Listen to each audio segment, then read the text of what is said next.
And a new study shows that although a sizable conservative minority is angry, the majority of the Brazilian population supports the guilty verdict issued against former President Bolsonaro this week.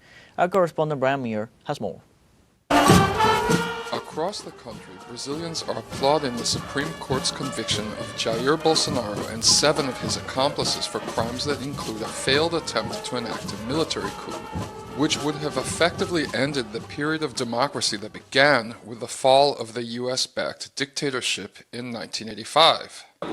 The ruling makes us happy, not because of hatred or a thirst for revenge, but because it represents the defense of Brazil's democracy. Those who lived through the military dictatorship and saw the torture and killings of those who tried to resist it understand what I am talking about. After the guilty verdicts were announced, many people commemorated the fact that 5 high-ranking members of the armed forces have been convicted. This is the first time since the first military coup in 1891 that a member of the Brazilian armed forces has ever been convicted for involvement in a coup.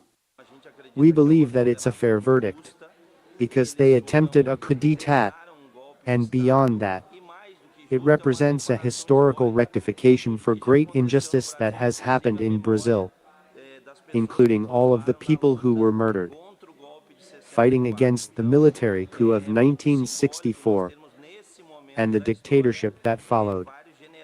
It's symbolically important to now have army generals convicted of a coup attempt.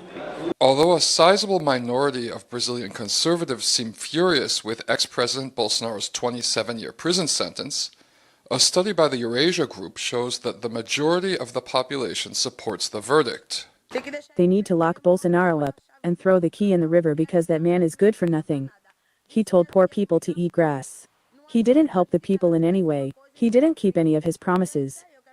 So I want to see him rot in there. According to Brazil's legal protocols, ex-President Bolsonaro and his cronies are expected to be arrested sometime within the next 60 days. Brian Mier, teleSUR, Recife.